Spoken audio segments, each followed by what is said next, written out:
I'll just give a bit of a background and then hand over to Hom. So thanks everyone for joining us today to discuss the impacts of conservation agriculture on gender and weed management in the Eastern Gangetic Plains. My name is Tamara Jackson and I work with ACR to help manage the Sustainable Development Investment Portfolio. It's a program that works across the Eastern Gangetic Plains of Bangladesh, India and Nepal with the aim of improving food, energy and water management for sustainable food systems. And it's part of a wider portfolio of work funded by DFAT. So the program goal is to maximise agriculture's contribution to sustainable food systems in the EGP. And the program looks at multiple elements of the food system and works at different scales from farm to regional levels.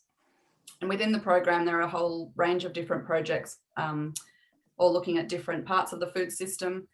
Some of them are focused on promoting sustainable farming systems based on conservation agriculture, identifying effective institutional arrangements for agricultural development, exploring biophysical and socioeconomic constraints and the impacts of change in agricultural systems, and then synthesising the wider context of water and energy within the food system. And so the work that Hom will present today has been undertaken in a project looking at the implications of sustainable intensification on weed dynamics in the EGP. And the project came out of a follow-on from a bigger project, the SRFSI project, which was promoting conservation agriculture.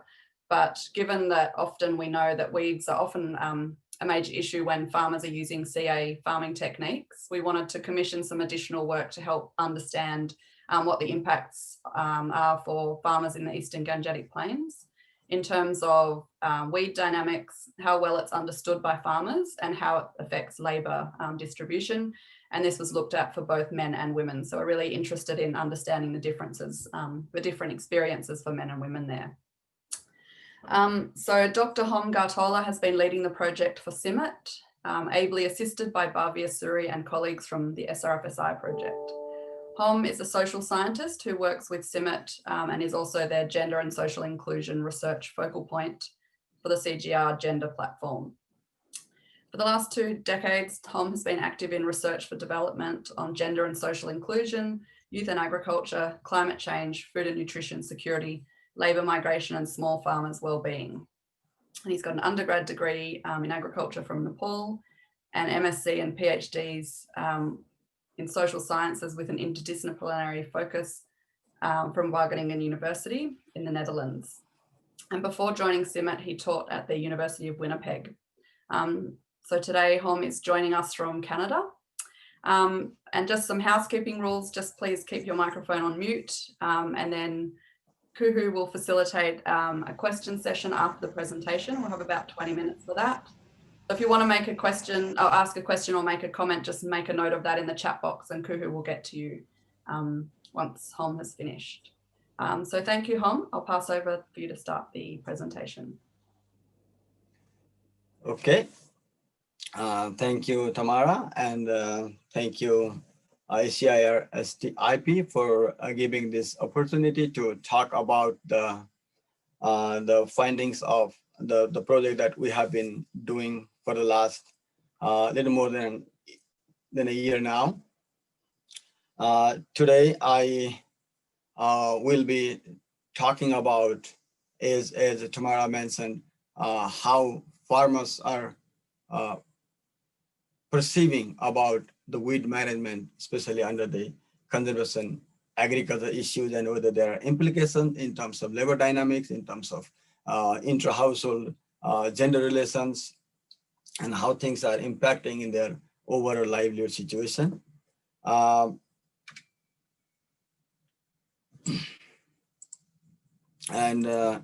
Just to give you what I'll be like, the outline of my presentation will be, I'll just talk about some rationale and background on this project with objective and research questions, and I'll highlight how we conducted the data and highlight some of the regions that we are working on, and do some final remarks before we enter into the open question and answer session.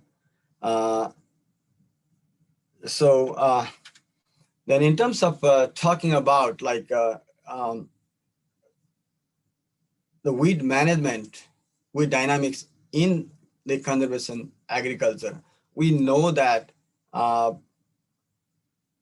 based on these plot level agronomic studies that scientists and researchers have done in the farmers field or in the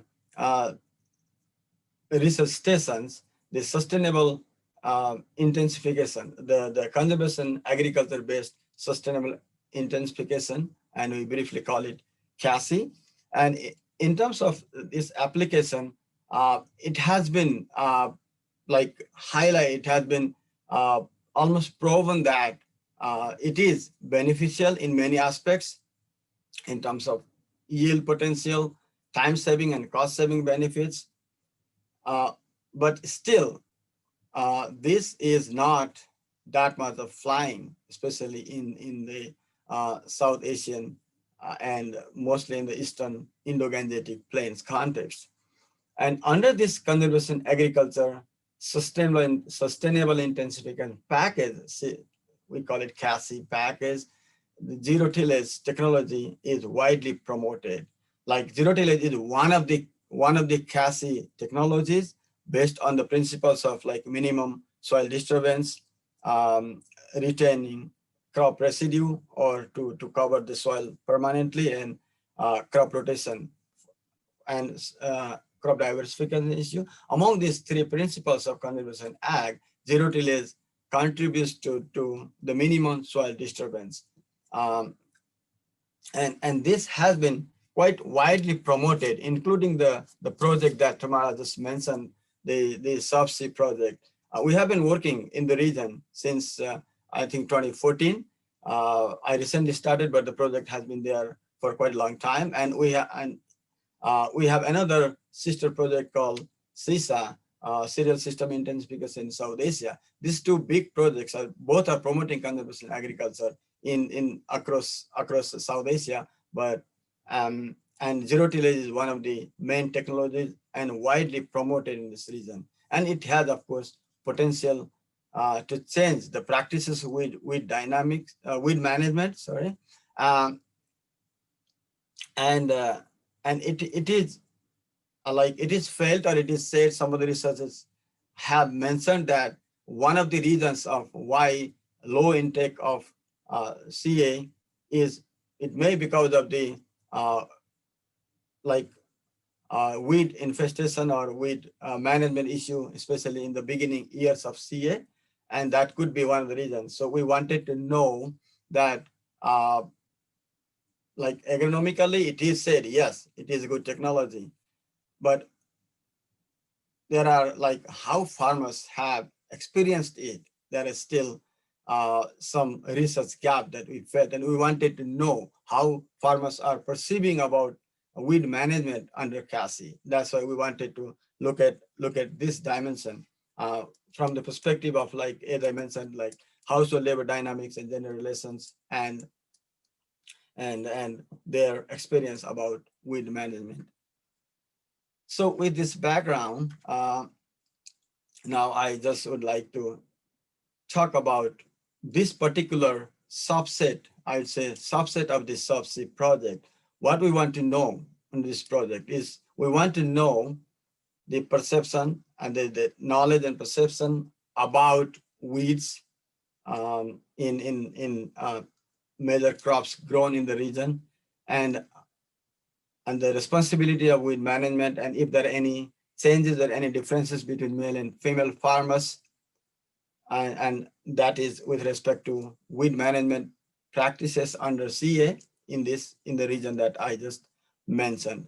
So within these objectives, we are trying to ask ourselves, what techniques do farmers use to manage weeds? We just want to know from the basics what are the different techniques that farmers are using in the area, and how do weed knowledge and identification skills differ, if that differs, between male and female farmers, and whether the roles and responsibility and time contribution change when a household practices conservation ag. So as I mentioned earlier, conservation, if I talk conservation agriculture here, I'll be talking about the use of zero tillage technology, because we have not looked at the other principles in this particular study. And last but not the least, we would also want to know the time, cost, and labor implications of various weed management techniques for overall livelihoods and especially on the economic empowerment of women or the farmers. So that is, those are the research questions we want to know in this particular study. And as I have already indicated, we are conducting this study in the Eastern Indo-Gangetic Plains, and more particularly, the data collected for this study are from Sunsari in Nepal, Rangpur and Rajshahi in Bangladesh, and Kuch Bihar and Malda from West Bengal in India, and Purnia from Bihar state of India. So this is the map of the research locations that we collected data from.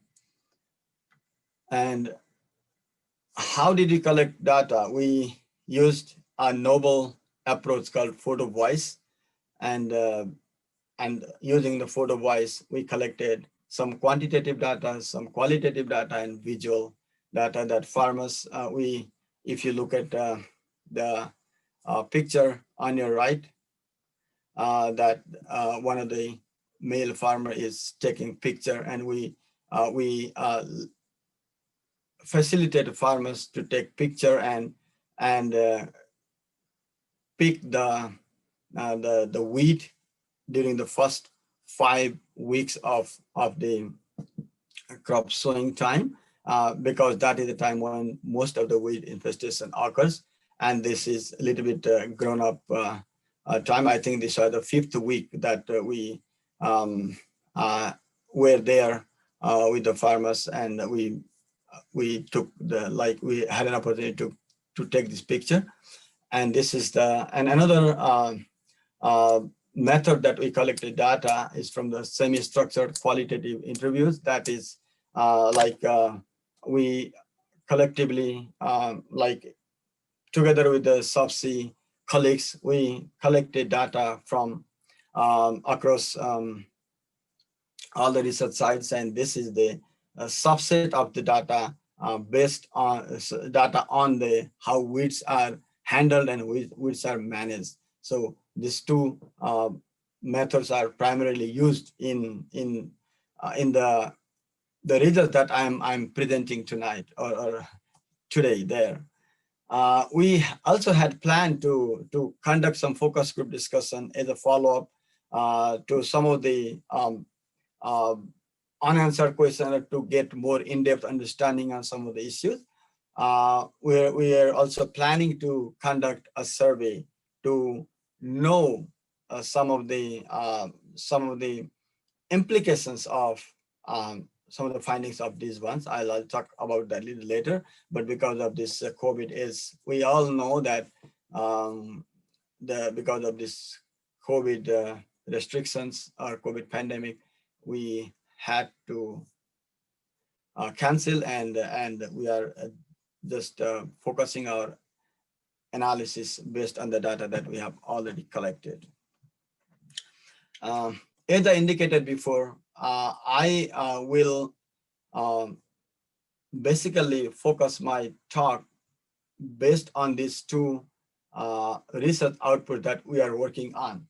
And the first output is based on the photo diary exercise that we conducted. And the second one is based on the qualitative interviews, the semi-structured qualitative interviews we have conducted. And the findings that I'm presenting today are based on these two research outputs. And I think almost all colleagues who are working in these two manuscripts are on the call, and we'll maybe in the Q&A session we can have more conversation with them as well. Okay, so let's start with what we found in the field. Based on the type of tillage or based on the type of agricultural practice they do, they use different weeding techniques. And for the zero tillage technology, they mostly, we found that they mostly use herbicide or weedicide using the spraying machine. And this is the like picture on your top right. You see the maize plot, like small, like seedlings, like maize planted on the open field using this jetty machine. And then on your left, you can see the machine. On the bottom, you can find this like conventionally planted maize plants. And for the conventional tillage, farmers are practicing manual weeding using hands just to pick up the weeds, or using mechanical weeder or spade or tilling by the muscle power, by using muscle power. People also, like farmers are also using herbicide and weedicide. And farmers also practice like inter-row plowing, especially in the maize, on the maize plots. And for this, like many farmers are using like different combinations of weeding methods, especially in the conventional tillage practice, and depending on the type of tillage, their labor arrangements exist that can be within the family members, or if they have to do more weeding, there is a practice of hiring labor as well. Talk more about the findings. We observed that there is a knowledge gap in weed identification. If you look at this this graph, you can see 28% of the weeds that are identified by both men and women farmers, and 37% plant that are identified were only by male farmers, and 35% are from by only the female farmers, and these are the spouse in almost all cases except one, where the idea was to compare the experience of men and like spouse in the same household, from the same households. And there's in one household, like the husband declined participating in the study, and son and mother participated in the exercise. And this is, we found some knowledge gap between men and women farmers, and you can see those gaps also in like that also differs by crop and also by location. If you look at these figures in the graph, and this is on the like the weed that are identified by male and female farmers. And another graph I'm presenting here, this talks about the another way of looking at knowledge gap, where they picked up the plant, they call it weed, but they did not identify which plant is that. So if you look at this one, the not providing names here overall, in case of female, it is 29%, and in case of male, it is 25%. And there are some gender differences, and also crop wise, like there is almost similar, like male little bit more, but there is less gender divide compared to wheat. Looks like they have more knowledge on the wheat, like wheats, but there are some gender differences, and with some variation you can see in terms of location as well. So these so here we just found that there are knowledge gaps, especially the agronomic knowledge gap, and that differs by gender and by location and also by crop. And now, but one of the main like benefit of the intervention of this technology is that it can save a lot of time of farmers, and that is you can see in this graph, and that happens both in terms of personal time used in weeding and also supervision. But since there are less supervision, supervision means like supervising other wage labor or weeding labor, and personal is that the family labor, they go and do weeding by themselves. And you can see a huge saving of time for personal weeding when farmers change their practice from conventional to zero tillage. And you can see overall it has we found that it has potential to reduce 51 hours from 51 hours under zero tillage to 8 hours, 51 hours under conventional tillage to 8 hours under zero tillage, which is almost 85% reduction in terms of time. That is the overall picture, but this graph shows you individually and by location wise and by crop wise, and we can see India has more saving both in case of male and female compared to Nepal and Bangladesh. And we found that Bangladesh appears to be least benefited by the use of this zero tillage. It is because like the time saving is like time used under for weeding is already low in those in those locations in Bangladesh, and most of those issues are under like supervising activities. So this is like we found that there's huge potential of this technology to save time of farmers, especially for weeding.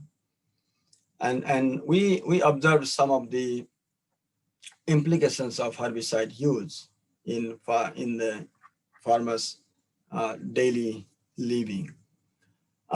We observed that herbicide use not new there, it has been there, but nowadays it has been more normalized and is a kind of way of life for many farmers, especially like when they use this this technology. People have been using more, and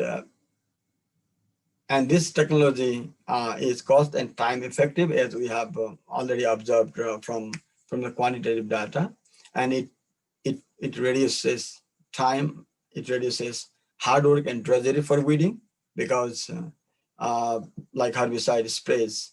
It will, like mostly they use the pre-emergence herbicide, and so they are killed and they don't have to do much. And it has become like adult male's responsibility.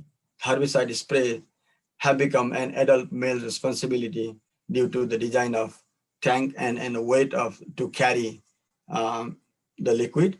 And conventionally, we have been hearing and we have been reading that women are the main, weeding is the main women's domain, but here we can see some shared responsibility of weeding, especially in the case of herbicide use. And we observed some information and knowledge gaps around herbicide, and that exists in case of both JT users and non-users. And as we have observed that it has potential, or farmers have been observing time saved and what they do with the time saved, or what they want to do with the saved time.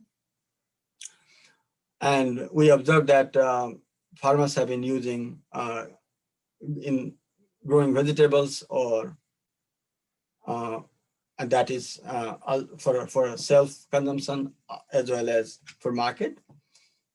Women are more likely to spend their time with the children and doing some household activities. And also, like, the women want to diversify in other income generating activities, and kind of increase their economic empowerment. And there are cases, there are instances that like women have been involved in seedling factories and other activities in Coach Behar that we can see there. And in terms of the preference, like gender preference, like women are more likely to diversify livelihood portfolios. They want to rear cattle, where men prefer to invest back in agriculture and do some other stuff. So these are the basically the how they are using, or they want to use if they save time by less working in weeding activities. So these are the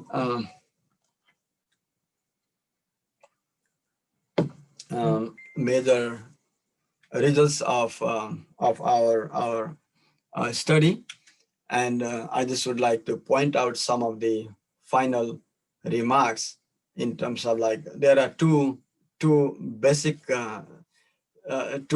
major pattern we can identify in this study. One is like these technologies are cost saving and time saving, but at the same time, and farmers are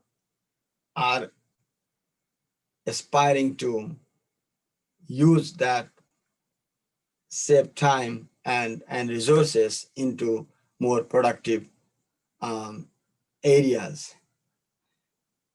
And in this situation, it would be interesting, it would be very important to create an enabling environment so that their aspirations could be changed into reality, especially under this the sociocultural situation in South Asia, in the Eastern EGP, where the benefit sharing is kind of challenging. That is the issue. And the intra-household labor dynamics, like labor is saved, but who gets benefited of the saved labor can be challenging, especially in the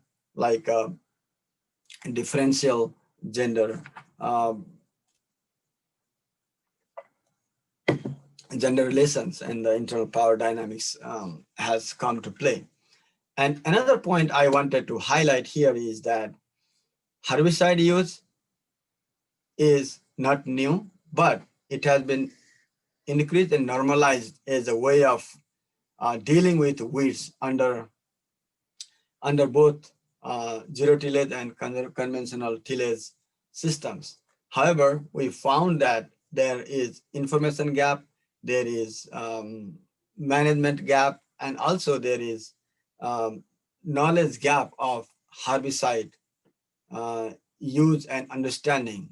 And in many cases, there are issues of like many cases, like farmers are not aware much of the safety aspect of herbicides, and that's why it is important to like come up with some sort of literacy package or education package, so that they would know the negative consequences of these herbicides and safe use of this herbicide, at the same time the benefits of some of the weeds that they have in their farm. So those are the taken points from this study so far. And finally, I would like to thank you all, funder, ACIR, partners, UBKV, Satmaj Satish Club, Bihar Agricultural University, NARC, RDRS, all the partners from those different organizations. And I'd like to thank my team members, Bhavya from CIMMYT India, whole subset team from CIMMYT Nepal, Brendan, Anjana, Rama, Manisha, Pragya, Emma, and Akriti. And I'd like to thank Mahesh from CIMMYT Bangladesh. And also I'm thankful to the enumerators, field workers, and transcribers like Prasanna, Anup, Syamal, Mijanur, Monimoy, Prerna, and Sital. And having said that, I'd like to conclude my presentation, and I'd be happy to discuss and feedback for the work that we are doing. And I also take this opportunity to invite my colleagues who are working on this thing, if time and opportunity comes during the Q&A session. Thank you very much. Thank you, Hum.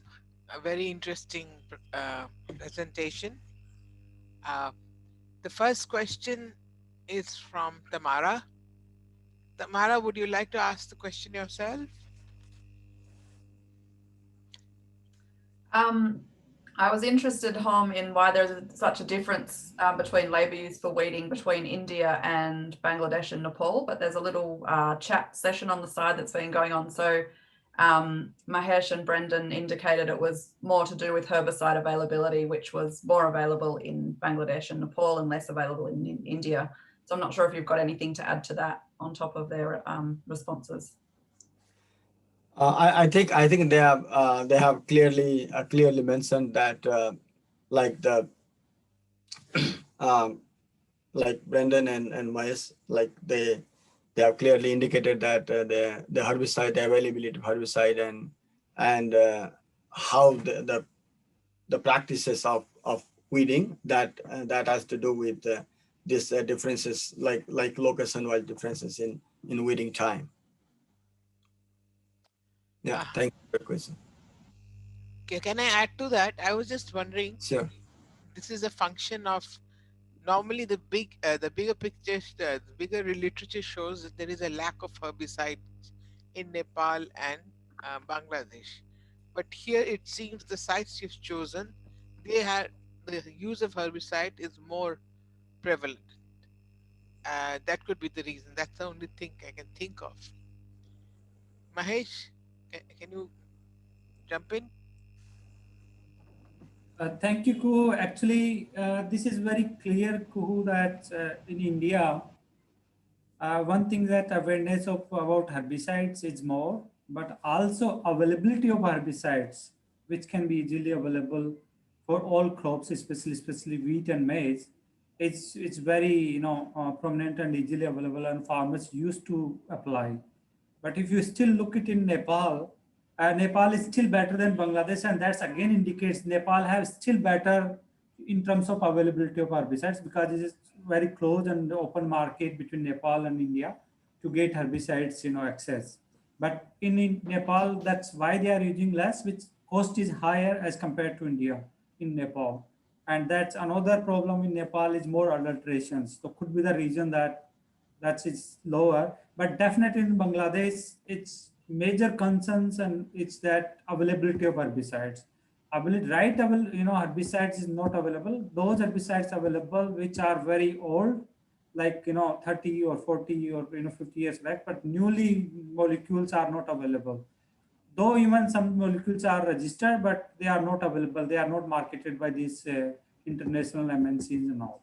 So that's one of the direct I'm looking at concern. And could be in Nepal, in Bangladesh, that's like maize especially they are growing. They are very careful about maize plants and they don't allow, and they have sufficient labor to do weeding in maize and all. So that could be another reason that they are not finding any difference. Thank I you, might drop in quickly as well. I'm hoping people can hear me. I think it is important also to mention the sample size that we're talking about here. Our intention of this study was to go very detailed, but not very wide. So the whole sample size there is actually only 25 households. So we don't want to make broad generalizations and compare countries necessarily, but we wanted to try and get some quite in-depth information there. And I think Anjana might also have an answer or a response to this difference as well. Yeah, please, Anjana, go ahead. Yes, I agree with Dr. Mahesh. So the indirect reason, one of the reason is like because the crop is maize, so they don't allow others to get in, and usually it's supervisory role, so they don't do the weeding. Even in city and JT, there is no much difference for the weeding. So the crop is also one of the factors. Okay, then I will invite Gomati to share her question. Or is Gomati here? Gomati? Yes, I am. Thanks, Kuku. So my question to the project team is, how did you use photo voice as a method and analyze the data? And what were the cultural related, did you experience any cultural related challenges using that method? Thank you. Okay.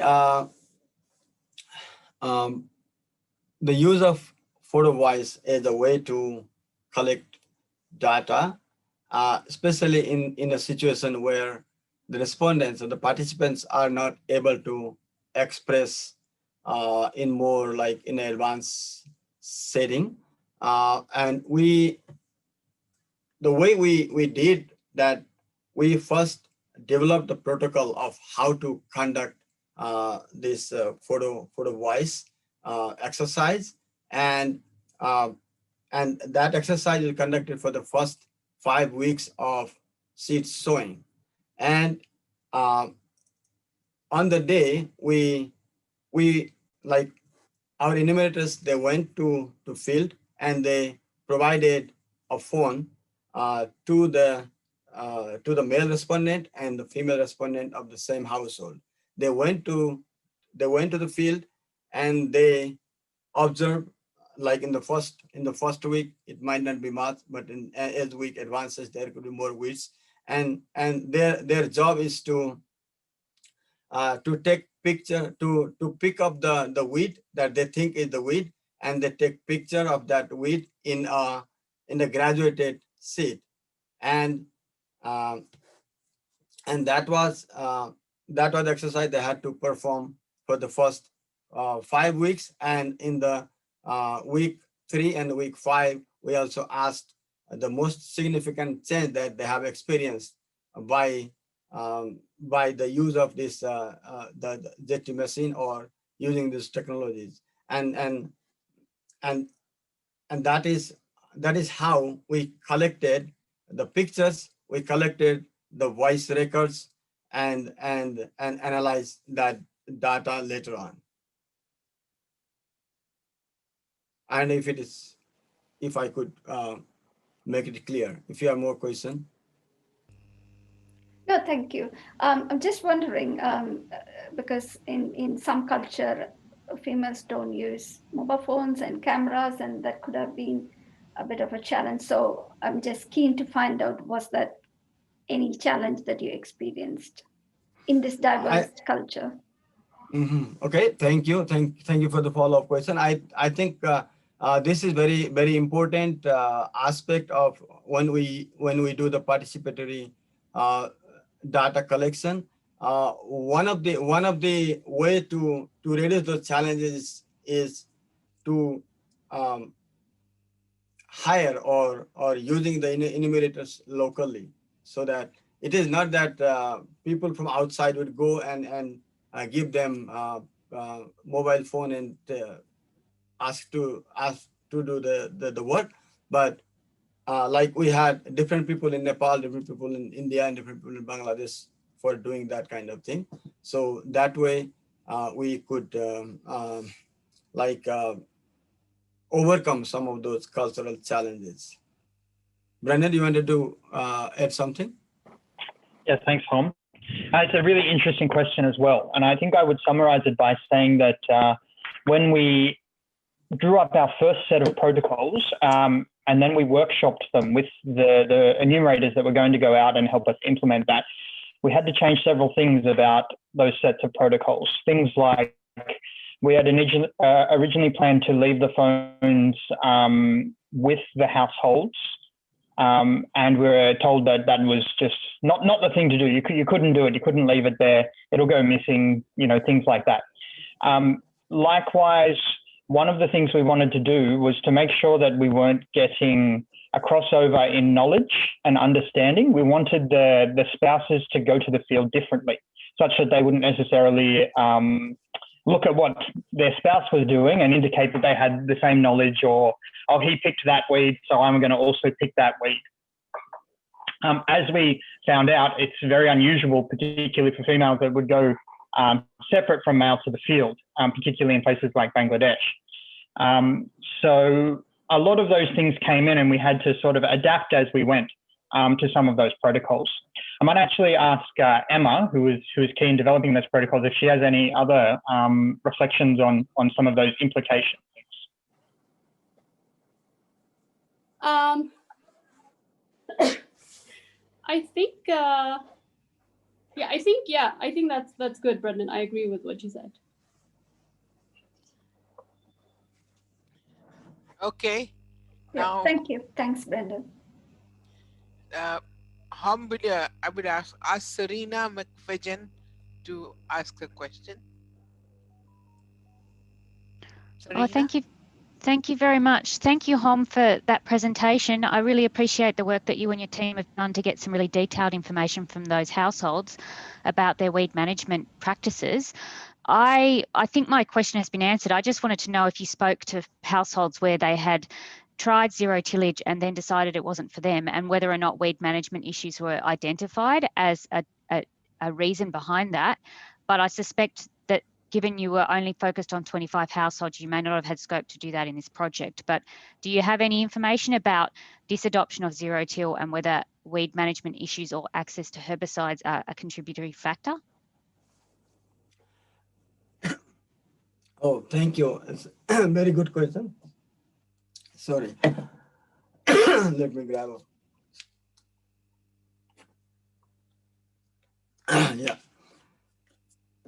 Yeah, the issue of disadoption is there, not necessarily for this photo diary data set, because those were intentionally like we first screened them, that those who were doing jetty in that season, last Rabi season, when we conducted this exercise. But in the other data set that I talked about, the qualitative interview, there are farmers who used jetty machine in the past, and they started not using it anymore, and their perception about not using jetty is that zeroed down to the knowledge gap and the information gap. Like mostly they evaluated negatively. They said that it damages the crop. Like you have to use herbicide, it damages the crop, and they are also mentioning it is not good for our soil. The land is not labeled, so there are different different logic that or different reasons that they have provided for discontinuing this machine. Thank you very much, Hom. Could I add to that? Sorry, quickly. Sure. I just wanted to say that the qualitative study was done prior to selecting the participants for the photo diary or the photo voice. And we purposely tried to find people who are going to do ZT this coming Rabi season. It did include people who had done ZT for a few years, but we also took people who were doing it for the first time to compare CT and ZT. So we're also trying to find couples who would make sure that they go to the field and they weren't doing it just for the purposes of our studies. So those are certain criteria that they had to fulfill. Yeah. Thanks, Emma, for clarification. In fact, we had to we had to take one location out during the screening process that we didn't find enough respondents who were doing JT in that season. So that is more focused study. The photo voice exercise is more focused study, while the broader qualitative interview has like more different farmers from different typologies, and they have different reasoning for why they discontinued this technology. Yeah. Okay, thanks, Tom. Now I'm going to ask Sita, because Sita Tiwari, who has asked a number of questions. So Sita, can I invite you to ask your questions? Thank you very much. I just typed in those questions. Thank you for the presentation, very interesting. I'm doing my research in weed management in vegetables, so this is very interesting for me. I had a couple of questions. I just wanted to know if this was done in maize only, a short question.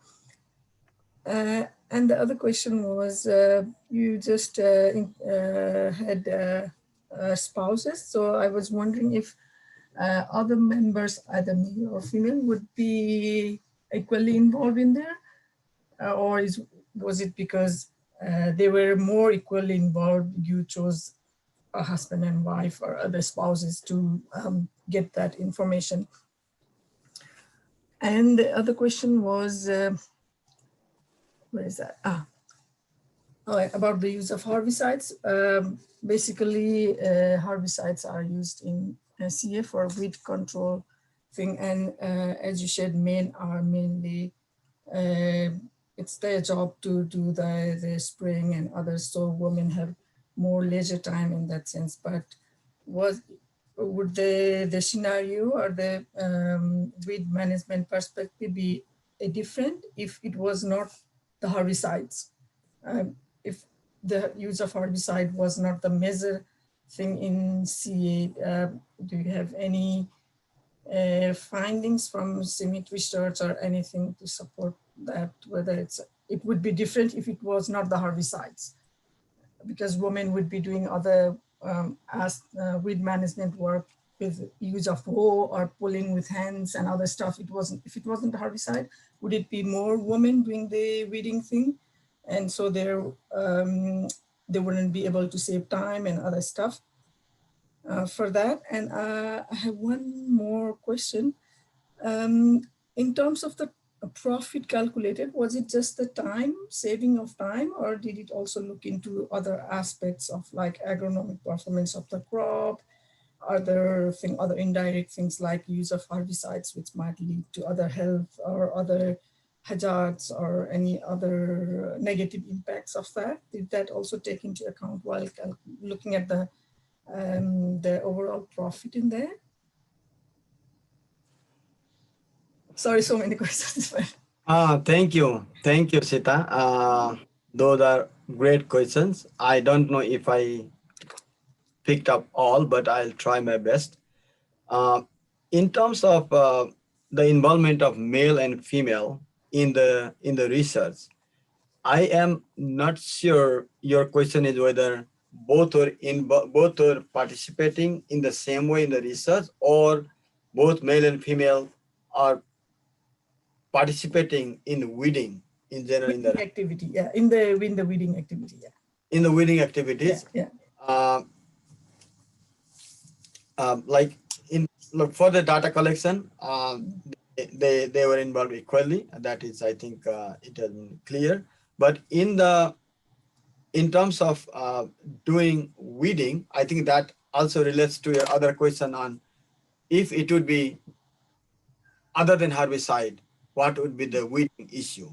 Like that is, I think, as I mentioned earlier during my presentation too, that weeding in general is done by female, done by women.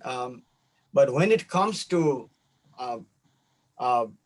machine or like in this case spraying, at least in this study we found more men are involved in spraying. And if it is manual weeding or other mechanical weeding, there were still more women, except for like Bangladesh, where there are more I think men are involved there, but they are more supervisory. They are doing more supervisory role than physical weeding, as Anjana also mentioned a while ago.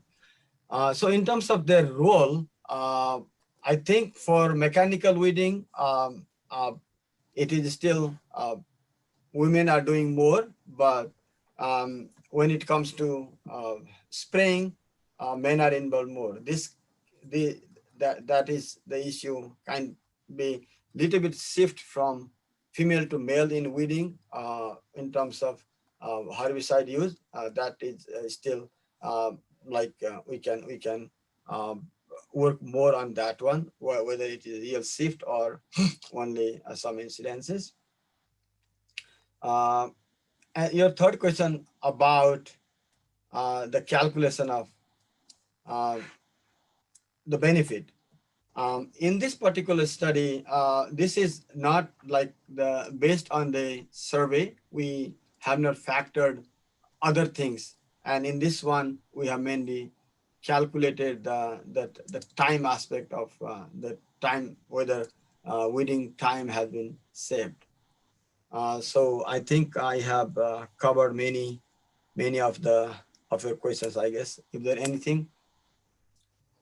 Thank you very much. Yeah, I think that covers. I'll also have a look into the publications. Thank you very much. Mm-hmm. I wanted to add another thing that when it comes to female participation in manual weeding, it's also important to realize that the differences occur depends on your financial condition of your household. There are houses where it was looked down upon for women to do any sort of labor work in agriculture, and that would actually bring shame.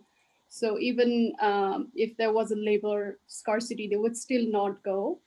They would find someone to do it. They would hire someone, and then the hiring actually would include women because they would have to rely on these sources of income. So there is this difference where in the qualitative study, we found women who were participating because they didn't have the money to hire someone, whereas there were also women who would say, my husband would never allow me to do this because that's just not the kind of family we come from. And that also differs. So we found most of this female non-participation to be in the households in Bihar, whereas it changes when you go to other sites. So there is this variability as well.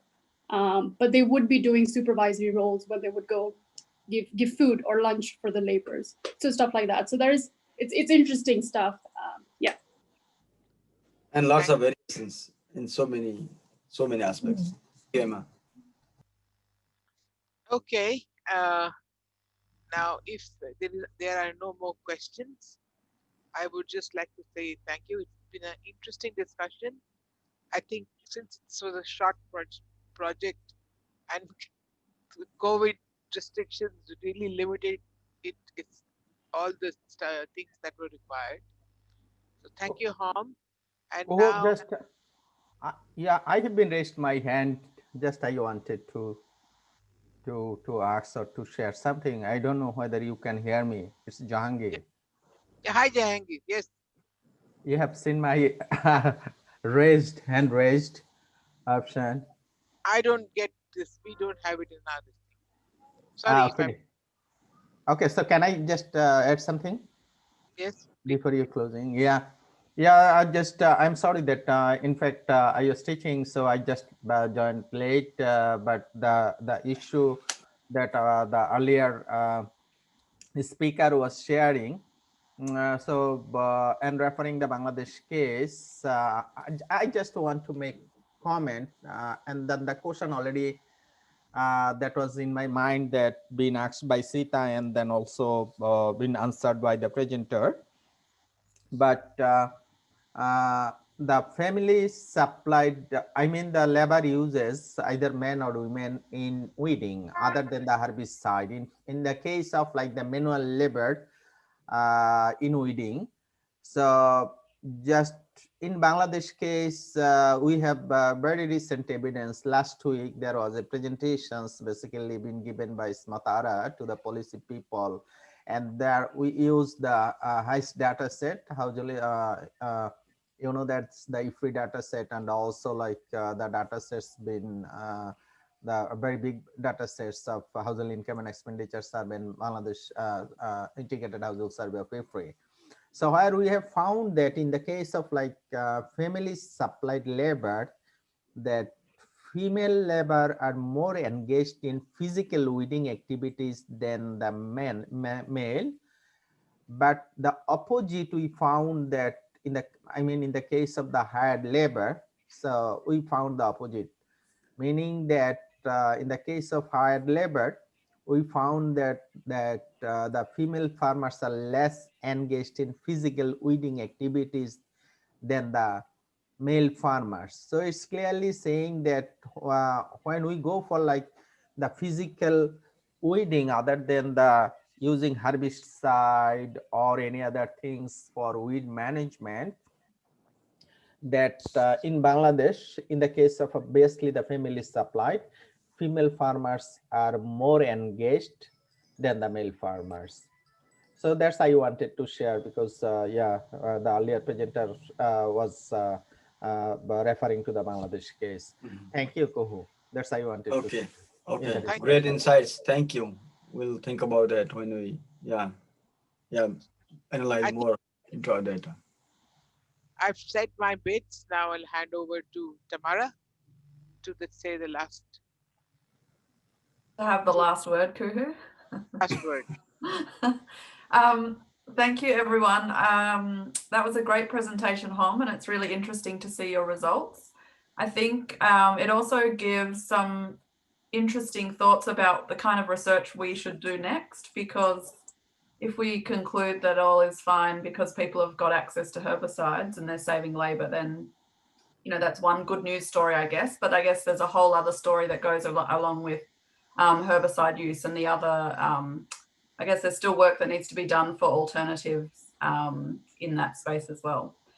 So thank you, and I really appreciate all the questions. They were very interesting and engaged, and thanks for joining today. We'll see you at the next webinar in January. Have a nice break if you're having a break.